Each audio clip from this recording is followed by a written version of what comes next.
आसान paper students आ चुका है आपका बायोलॉजी का यूएचएस का एमडी कैट का 2024 का पेपर। इसके लिए कितनी मेहनत शुरू से लेके एंड तक आप लोग करते रहे और फाइनली जैसी प्रेडिक्शन इन साइट पे की गई थी वैसा ही आपको पेपर जो है वो देखने को मिला। अब मैं आपको एक चीज इस पेपर को डिस्कस करते करते बताऊंगा कि हमने क्या कुछ अपने एग्जाम के अंदर साथ साथ पढ़ा और साथ साथ ये भी देखा कि पेपर के अंदर कितनी एक ऐसी बातें थी जो हमने लेक्चर के अंदर या तो डायरेक्टली डिस्कस की या तो उनको ई बुक के अंदर पढ़ा के कहां पर कौन सी बात आपको मेंशन होती हुई नजर आ रही है। अब मैं आपको एक चीज दिखाता हूं कि पहला सवाल इंतहाई आसान कैसे है। Example of viruses having a polyhedral capsids with 252 capsomers। कितना आसान सवाल, कोई मुश्किल बात नहीं है इसके अंदर। टोबैको मोज़ैक वायरस नहीं होता, इसका कोई पॉलीहेड्रल कैप्सिड नहीं होता। इन्फ्लुएंजा वायरस नहीं होता, इसमें तो सिंगल स्ट्रैंडेड होता है। बैक्टीरियोफेज नहीं होता, उसमें कैप्सोमर्स का नंबर इतना नहीं होता। 250 कैप्सोमर्स। एक हमने दो फिगर्स पढ़े थे, एक आपका 162 का था और दूसरा आपका 252 कैप्सोमर्स का एक फिगर था। अब मैंने आपको बताया था कि याद रखने का तरीका यह है, आपको एग्जामिनर कैसे कंफ्यूज कर सकता है। वो यहां पर आपको अगर ऑप्शन में उल्टा करके बनाता तो या तो 262 का फिगर लिख देता या फिर यहां पे 152 का फिगर लिख देता। बस यही एक तरीका है। सबसे पहले इसको थोड़ा सा मोटा कर लेते हैं। बस यही एक तरीका आपको इन क्वेश्चंस में कंफ्यूज करने का। लेकिन उसने क्या किया कि आपको डायरेक्टली बस बता दिया कैप्सोमर्स का नंबर कितना होगा। आपने बस देखना था कि ADENO 5 लेटर्स आ रहे हैं तो 252 यहां पे आएगा, 262 नहीं आएगा। इसका आंसर क्या होना था? Adeno virus. कोई मुश्किल बात नहीं, इंतहाई आसान सवाल। आगे चलते हैं, क्या कहता है? Complete mature and infectious particle of virus is known as. अब मैं आपको एक बात बता दूं कि इस क्वेश्चन में इसने ना एक हरकत की है। जीनोम जो है वो तो ठीक है, वो तो आंसर नहीं होगा। कैप्सोमियर भी नहीं हो सकता, ना ही इन्वेलप हो सकता है, क्योंकि ये तो वायरस के कुछ एक्स्ट्रा फीचर्स है ना। वो ये कह रहा है कि complete mature infectious particle. Directly हमने ये लाइन कितनी दफा डिस्कस कर रखी है। इसका आंसर वेरियन होता है। इसने यहां पे प्रेयन लिखा हुआ है, ये थोड़ी सी गड़बड़ है, लेकिन इसका आंसर चार्ली ही वो कंसिडर करेगा क्योंकि बाकियों में स्पेलिंग्स रिलेट इतने नहीं करते। आगे क्या कहता है? Positive agent, positive organism of measles is. Measles एक आपके पास वायरल डिजीज है, उसको कौन से वायरसेस कॉज करते हैं? पॉक्स वायरस नहीं करता, पार्वो वायरस नहीं करता, यहां पे पिकोरना वायरस दे रखा है, नहीं करता। यहां पे आंसर होगा पैरामिक्सोवायरसिस, ठीक है। और ये हमने बात कर रखी थी अपने वायरल डिजीजेस वाले लेक्चर के अंदर कि मम्स और मीजल्स का पॉजिटिव एजेंट कौन सा हो रहा होता है।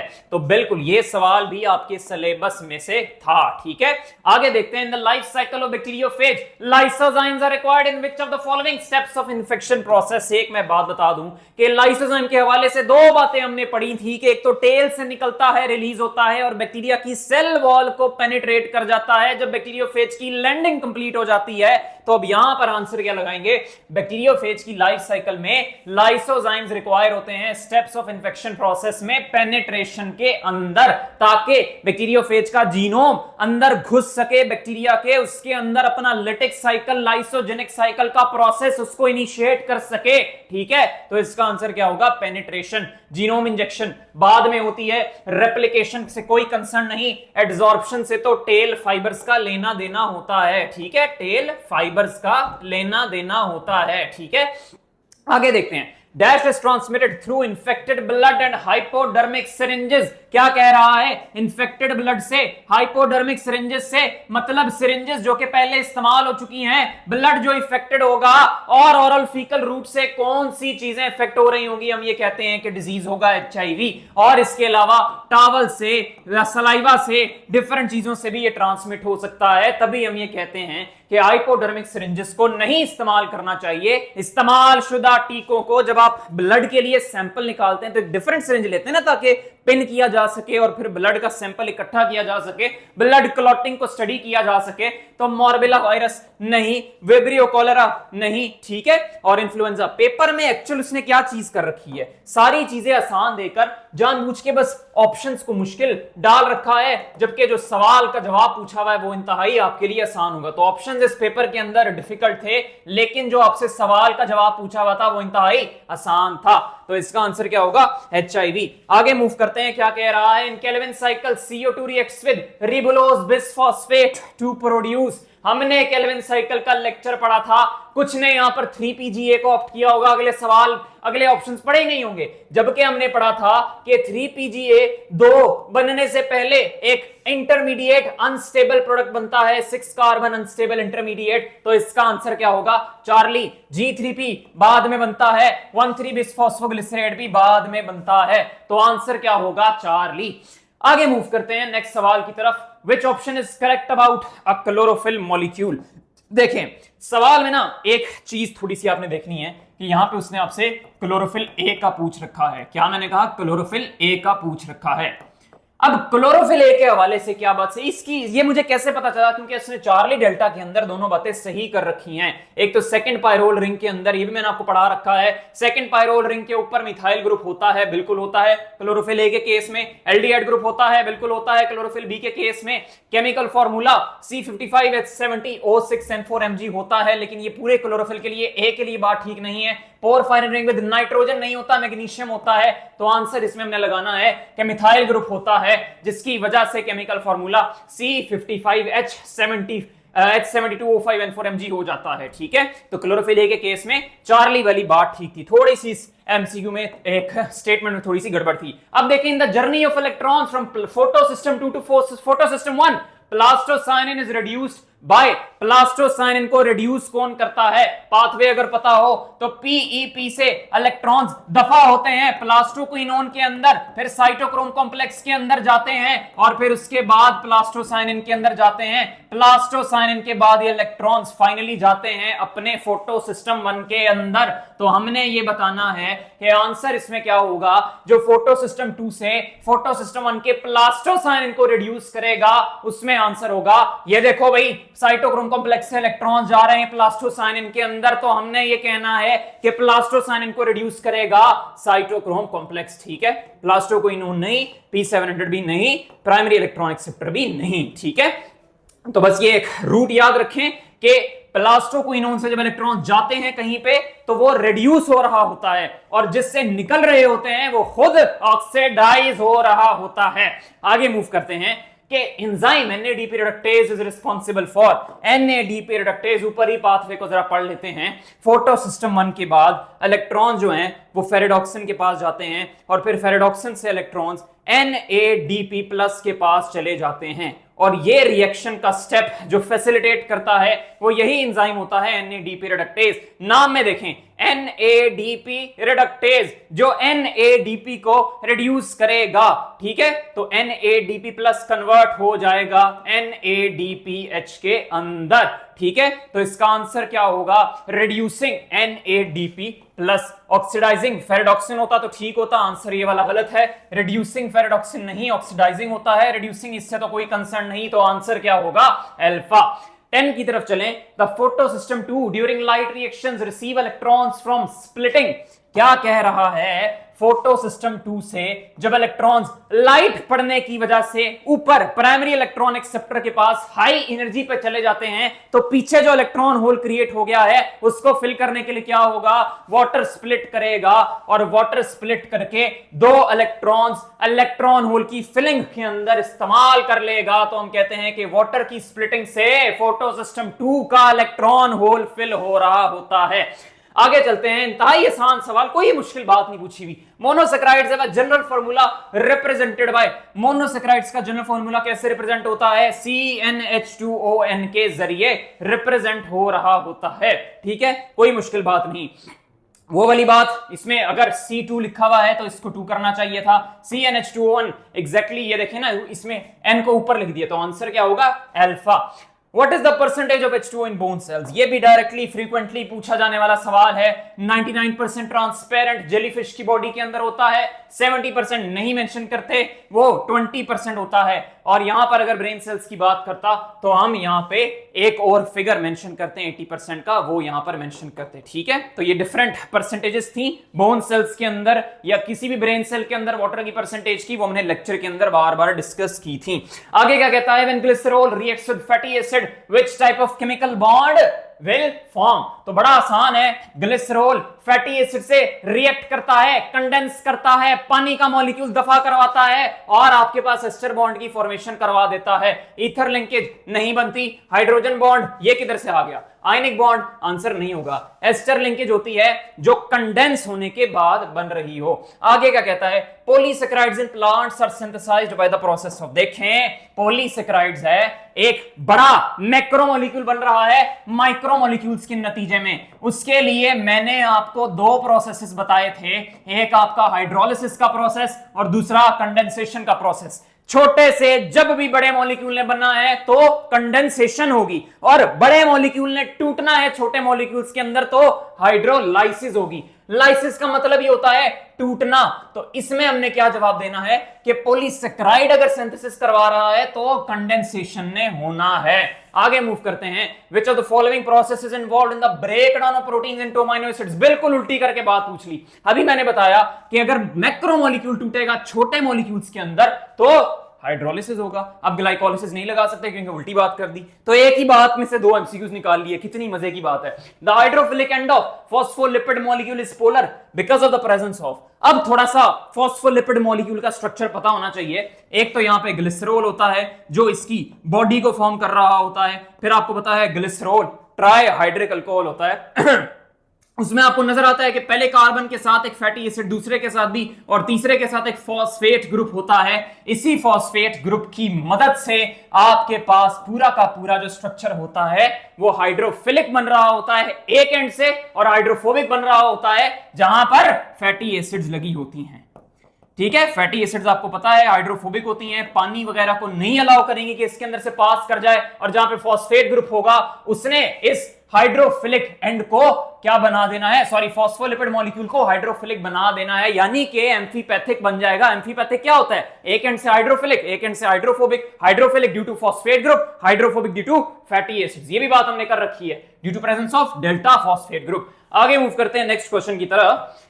Which polysaccharide will form glucopyranose ring in solution? बड़ा मुश्किल सवाल है भाई। पायरानोज रिंग होती है आपके पास 5 carbon with in the ring और 1 कार्बन बाहर रिंग के मौजूद होता है। और मैंने बताया था कि 2 तरह की रिंग्स मेजरली होती हैं, एक फ्रक्टोफ्यूरानोज और ग्लूकोपायरानोज। रिंग स्ट्रक्चर हैवर्थ प्रोजेक्शन मैंने आपको बताया था, इसका नाम होता है हैवर्थ प्रोजेक्शन। फॉर्म होती है जब सॉल्यूशन के अंदर मॉलिक्यूल डिफ्यूज कर जाता है और जब बाहर पड़ा होता है तो फिशर प्रोजेक्शन के अंदर होता है। उस फिशर प्रोजेक्शन को हम नाम देते हैं स्ट्रेट चेन का स्ट्रक्चर होगा। तो ग्लूकोपायरानोज रिंग सॉल्यूशन के अंदर बनेगी ग्लूकोज की, नाम में भी है देखे ना ग्लूकोपायरानोज, जबकि फ्रुक्टोज के लिए यहां फ्रुक्टोफ्यूरानोज होगा। ठीक है, और राइबोज के लिए राइबोपायरानोज, डीऑक्सीराइबोज के लिए भी वही होगा। अब कहता है क्लोरोप्लास्ट और मेम्ब्रेन बाउंड बॉडीज कंटेनिंग। देखें क्लोरोप्लास्ट वो ऑर्गेनेली है जिसके अंदर क्लोरोफिल पड़ा होता है।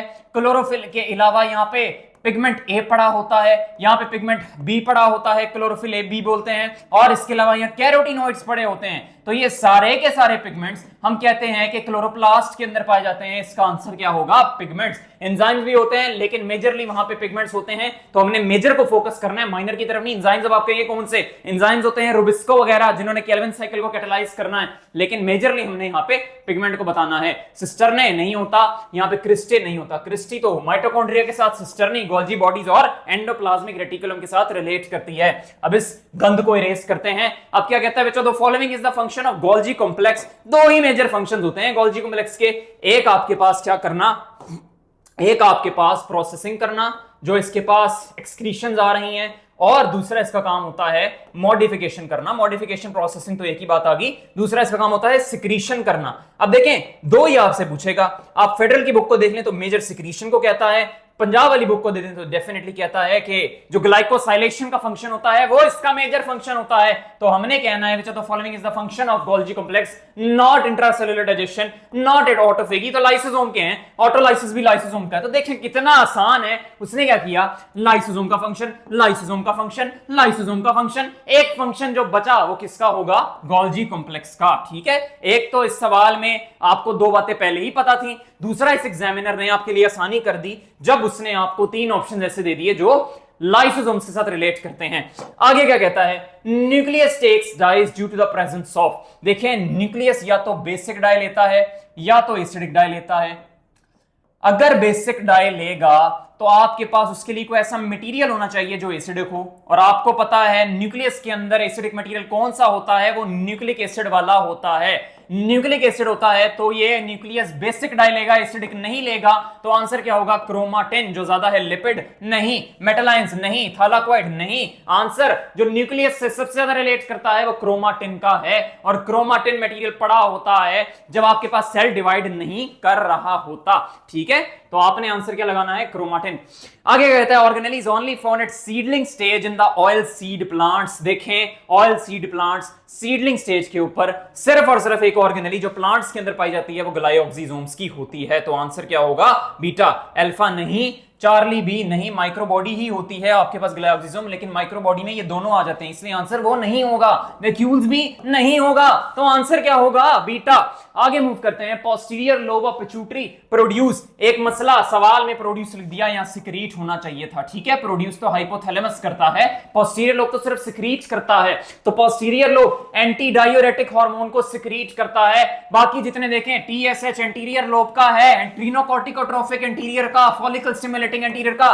कितने आसान सवाल दे रखे हैं। मैं कहता हूं पेपर मेरे सामने होता ना, ऐसे सवालों को मैं बिल्कुल एक एक सेकंड में ये सवाल हल हो रहे होते, मैं अपना फिजिक्स के लिए टाइम सेव कर रहा होता। आगे मूव करते हैं अपने नेक्स्ट क्वेश्चन की तरफ। In human myelinated fibres nerve impulse travel eight, मैंने आपको लेक्चर के अंदर गलती की थी एक दफा, लेकिन आप लोगों के बार बार एम्फसाइज करने पर मैंने ये बात लेक्चर के अंदर करेक्ट करवाई थी। मुझे भी याद पड़ता है कि भाई नॉन माइलिनेटेड की जो स्पीड होती है वो हमारे पास होती है, इसको मैं लिखूंगा 123 मीटर पर सेकेंड, और जब यही न्यूरॉन माइलिनेटेड हो जाता है तो ये स्पीड बढ़कर 100 से 120 मीटर पर सेकेंड की हो जाती है। ये हमने लेक्चर के अंदर बात कर रखी है, तो आंसर होगा अल्फा।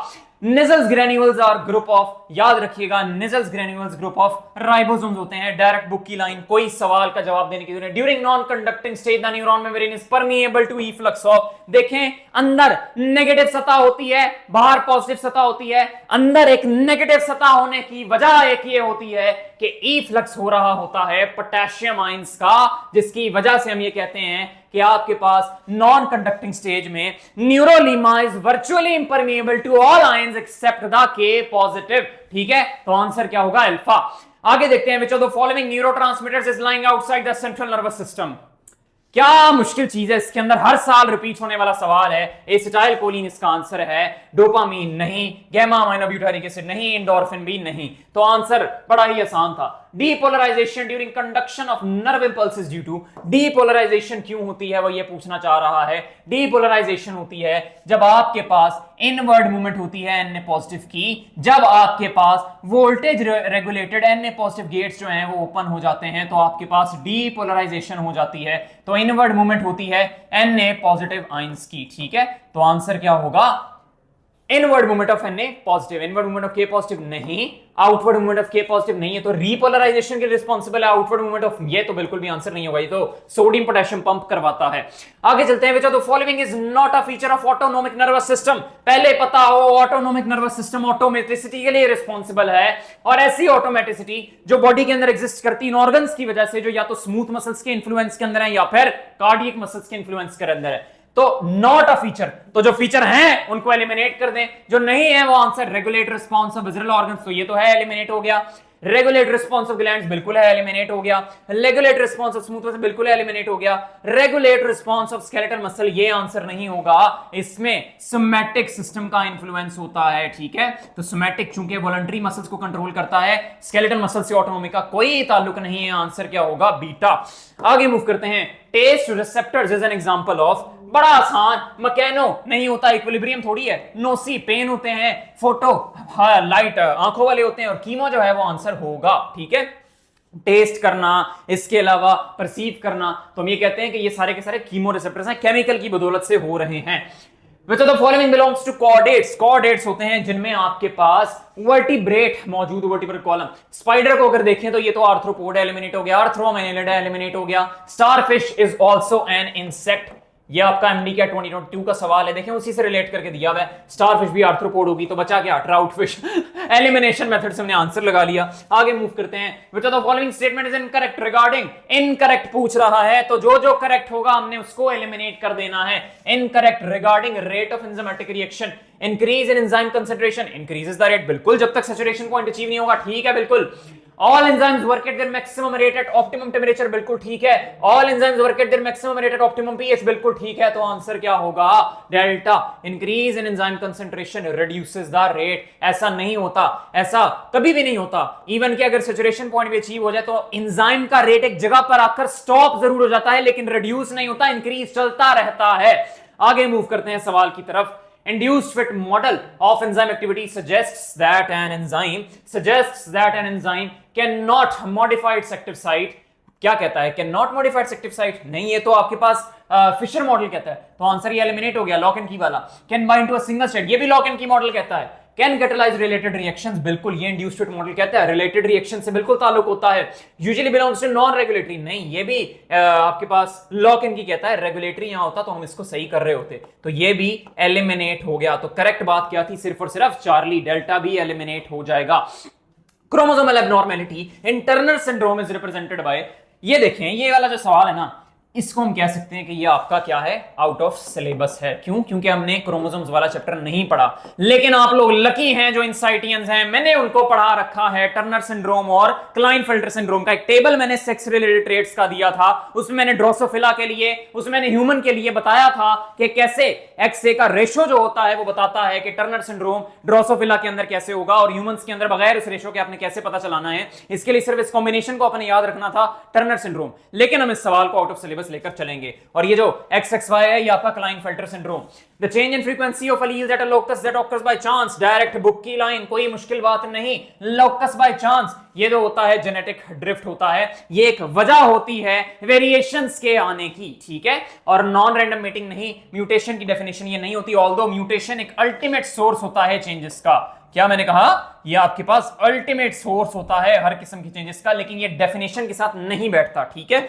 अब चलते हैं अपने नेक्स्ट क्वेश्चन की तरफ। Identify the correct pair of vestigial organs. अब देखें, फिर यहां पे एलिमिनेशन मेथड लगाइएगा। ईयर मसल्स एंड लिवर, देखें लिवर तो आज भी इस्तेमाल हो रहा है, तो ये तो वेस्टिजियल ऑर्गन ना हुआ। वर्मीफोर अपेंडिक्स, ठीक है। हार्ट तो आज भी इस्तेमाल हो रहा है, तो ये वेस्टिजियल ऑर्गन ना हुआ। हार्ट एंड लिवर दोनों इस्तेमाल होते हैं, तो एलिमिनेट हो गया। ईयर मसल्स ये वाले और वर्मीफोर अपेंडिक्स ये इस्तेमाल नहीं होता, तो आंसर अल्फा होगा। तो इसमें एलिमिनेशन मेथड से आप बड़ा इजीली सवाल के जवाब तक पहुंच सकते थे।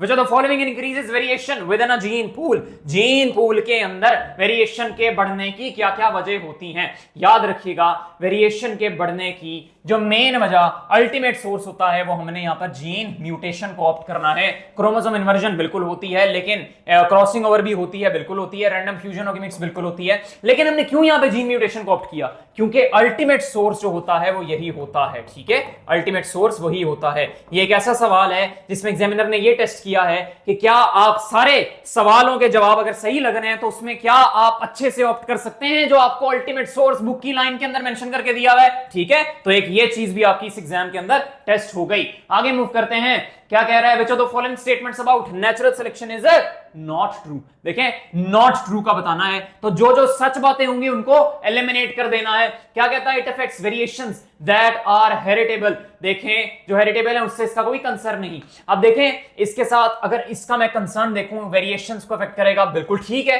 It can improve the adaptation of species, बिल्कुल ठीक है। नेचुरल सिलेक्शन में वही स्पीशीज सेलेक्ट होती हैं जो फिटेस्ट होती हैं। It is regional in nature, बिल्कुल रीजन पे एक्ट करती है। It is selected bye a breeder, नहीं, इसको ब्रीडर नहीं, इसको नेचर सेलेक्ट करती है। ये it is selected bye non breeder. तो इसमें हमने क्या जवाब देना है? उसने पूछा हुआ भी है ये स्टेटमेंट के अंदर, विच इज नॉट ट्रू। तो नॉट ट्रू ये बीटा ही है, ठीक है। आगे चलते हैं। The formula collecting the frequencies of calculating the frequency of genotypes and alleles in a population gene pool is known as. अब देखें, ये डायरेक्ट डेफिनेशन है आपके हार्डी वेनबर्ग इक्विलिब्रियम की, लेकिन ये सवाल भी हम कहेंगे कि आउट ऑफ सिलेबस है। लेकिन जो इनसाइट के जल्दी अर्ली बैचेस वाले रिपीटर्स का बैच था, उसके अंदर मैंने ये इक्वेशन भी पढ़ाई थी, सिर्फ इसलिए कि आप लोग सेफ साइड पे रहें, कहीं आपके साथ ये स्टेटमेंट सवाल में जवाब में इस्तेमाल ना करें। वैसा ही हुआ पेपर के अंदर, लेकिन ये आसान सवाल था, मुझे लगता नहीं कि आप लोगों ने गलत किया होगा। The idea of inheritance of acquired characteristics was represented by inheritance of acquired characteristics. ये आपके डार्विन चाचा ने नहीं रिप्रेजेंट की थी, आपके जेबी लेमार्क भैया ने रिप्रेजेंट की थी। बड़ा आसान, कोई मुश्किल बात नहीं। माल्थस ने principles of population, Alfred Wallace ने अपने पेपर्स को रिप्रेजेंट किया था चार्ल्स डार्विन को, ठीक है। तो इन दोनों का तो कोई कंसर्न नहीं। बचा क्या? थॉमस माल्थस और जेबी लेमार्क। तो आंसर क्या होगा? J Jean Baptiste de Lamarck. आगे चलते हैं, according to endosymbiosis theory flagella may have derived by the injection of. देखें, हमने पढ़ा था एंडोसिम्बियोटिक थ्योरी के अंदर कि एक बैक्टीरिया भूखा था, उसने इंजेस्ट करना शुरू कर दिया चीजों को, उसने इंजेस्ट करके माइटोकॉन्ड्रिया को बनाया, क्लोरोप्लास्ट को बनाया, इसके अलावा फ्लैजेला को बनाया। वो ये पूछ रहा है फ्लैजेला कैसे बना, तो याद रखिएगा स्पीरोशीट की इंजेक्शन की वजह से उसने इसको बना लिया था। बाकी ऑप्शन सारे के सारे एलिमिनेट हो जाएंगे, ठीक है।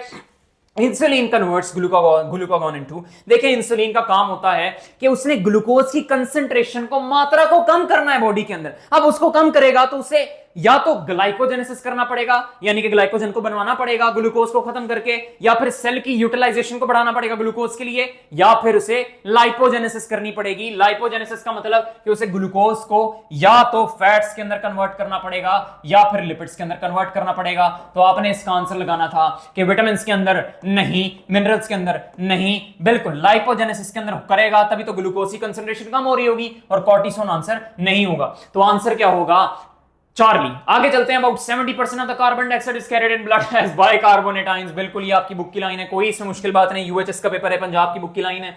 Range of normal total lung capacity in humans is, ये भी डायरेक्ट बुक की लाइन। अब देखें, जो बच्चे दोनों बुक्स पढ़ते हैं उनके लिए क्या किया यूएचएस वालों ने, देखें उनकी बुक के अंदर 5 लीटर लिख रखा है और उनकी जो फेडरल वाली बुक है उसके अंदर 6 लीटर लिख रखा है। तो उसने क्या किया, उसने रेंज दे दी, सिर्फ इसलिए कि आप लोग कंफ्यूज ना हो और आप सही ऑप्शन को मार्क करें। तो आंसर क्या होगा, alpha. Respiration in Pseudomonas bacteria is, Pseudomonas bacteria के अंदर, अब देखें ये भी वो सवाल है जिसको मैं कहूंगा कि ये आपके पास सिलेबस में से नहीं था, क्योंकि हमने ये वाला टॉपिक नहीं पढ़ा। लेकिन मैंने आप लोगों को कह दिया था कि इस टॉपिक को एक दफा रीड जरूर दे दीजिएगा, क्योंकि वो डायरेक्ट सवाल करेगा इसमें से, अगर करेगा तो यही उसने डायरेक्ट सवाल किया कि रेस्पिरेशन सूडोमोनास बैक्टीरिया के अंदर कैसी होती है। उसके अंदर हमने एरोबिक बैक्टीरिया को ऑप्ट करना है। अब डिफरेंट बैक्टीरिया, ई कोलाई के लिए कोई और होती है, माइक्रोफिलिक के लिए कोई और होती है, तो हम ये सारी चीजें मेंशन कर रहे होते हैं, ठीक है। तो ये डायरेक्ट बुक की स्टेटमेंट थी, लेकिन थोड़ा आउट ऑफ सिलेबस सवाल था। अगला भी ऐसा सही सवाल है, आउट ऑफ सिलेबस था। ऑटोट्रोफिक, ये भी आउट ऑफ सिलेबस, पहली बात सुन ले। Autotrophic mode of nutrition in organism depends upon, याद रखिएगा ये फोटोसिंथेसिस के मोड के ऊपर डिपेंड कर रही होती है, ठीक है। सेप्रोफाइटिक नहीं, ये सारे हेटेरोट्रोफिक के मोड है, ठीक है। ये सारे अल्फा बीटा डेल्टा ये हेटेरोट्रोफिक के मोड है, ऑटोट्रोफिक का सिर्फ वो फोटोसिंथेसिस वाला मोड है।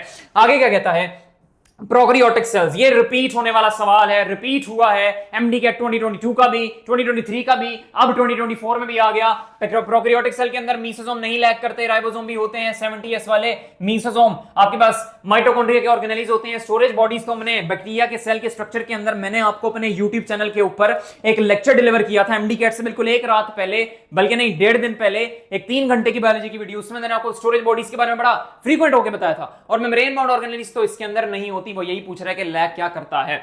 बैक्टीरियल जीनोम बिकम्स डिप्लॉयड, याद रखिएगा बैक्टीरियल जीनोम डिप्लॉयड बनता है बाइनरी फिशन की एक ही स्टेज के अंदर, इसको हम कहते हैं ए माइटोसिस होना। ए माइटोसिस जब होगा तो बैक्टीरिया जो होता है आपके पास, बैक्टीरियल जीनोम जो है वो डिप्लॉयड बनता है एक स्टेज ऑफ बैक्टीरियल डिवीजन के अंदर, आफ्टर फर्टिलाइजेशन ऑफ गैमीट्स नहीं, बिफोर स्पोर फॉर्मेशन नहीं, आफ्टर बाइनरी फिशन नहीं। आंसर क्या होगा, ड्यूरिंग बाइनरी फिशन आंसर होगा, ठीक है। अब ये चीज हमने जो है वो हम ये कह सकते हैं कि आपका आउट ऑफ सिलेबस था थोड़ा बहुत, लेकिन आपको पता होना चाहिए इस सवाल की स्टेटमेंट से आप बड़ा इजीली इसमें देखें ना।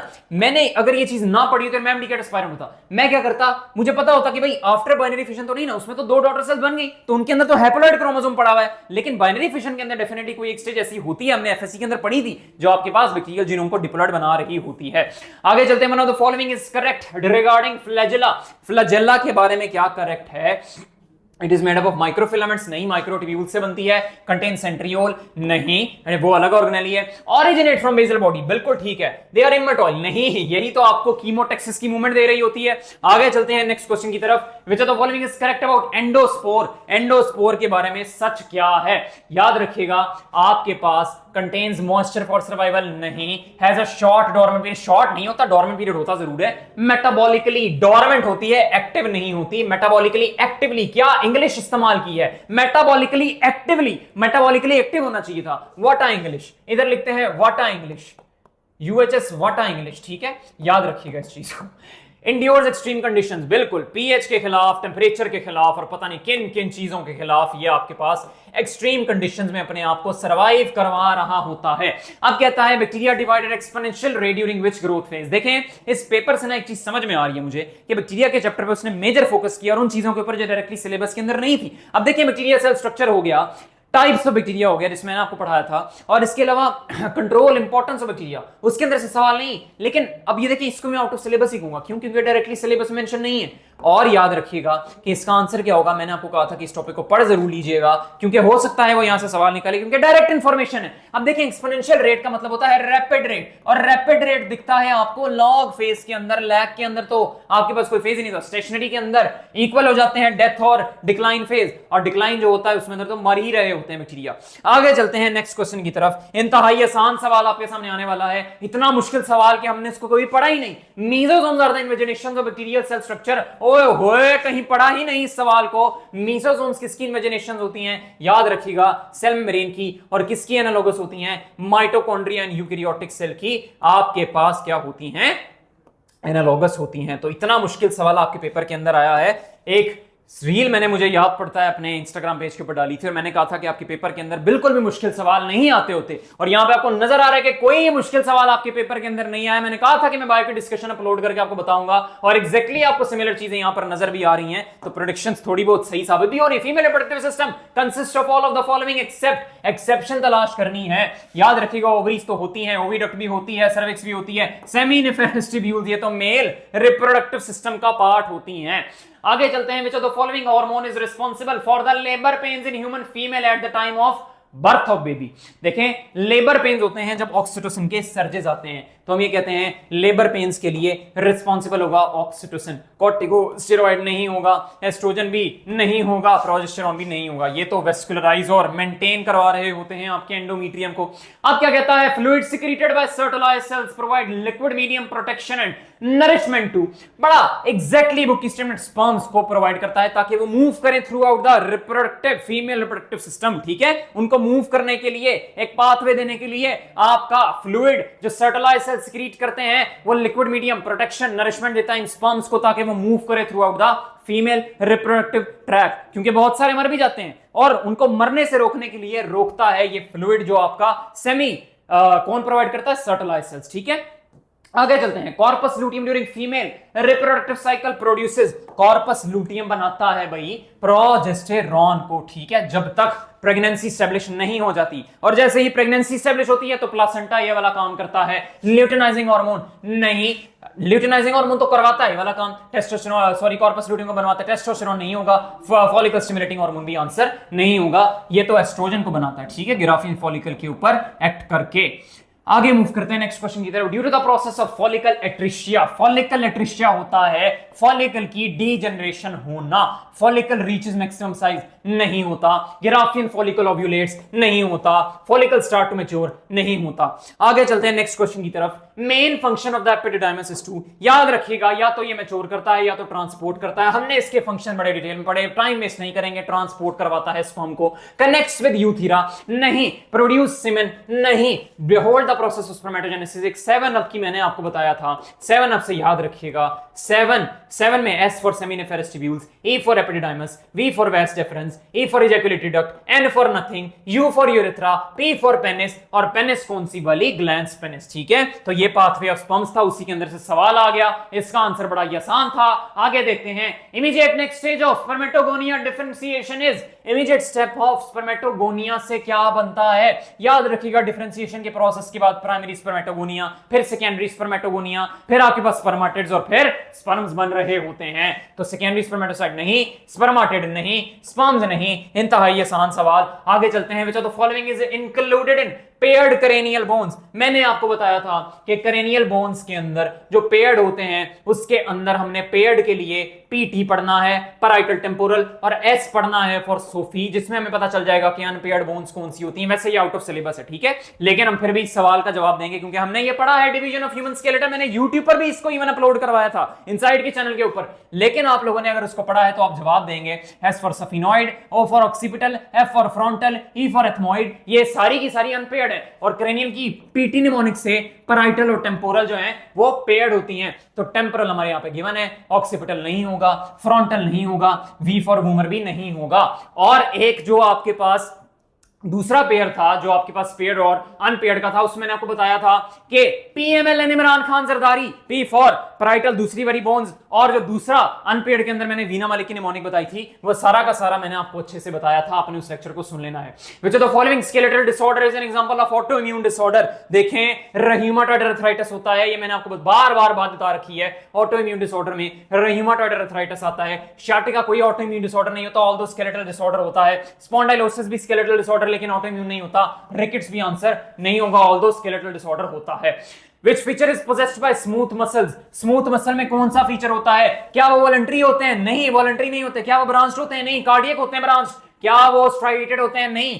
कार्डियक और स्केलेटल होते हैं? ये नहीं होते। यूनिन्यूक्लिएटेड? बिल्कुल नहीं, यूनिन्यूक्लिएटेड होते हैं। आगे सवाल, accumulation of lactic acid in the muscle results in extreme fatigue? कोई इसमें मुश्किल बात नहीं। Muscle contraction? नहीं। ये तो कैल्शियम आगे कराता है। पैरालिसिस? नहीं। कन्वर्जन भी आंसर नहीं होगा।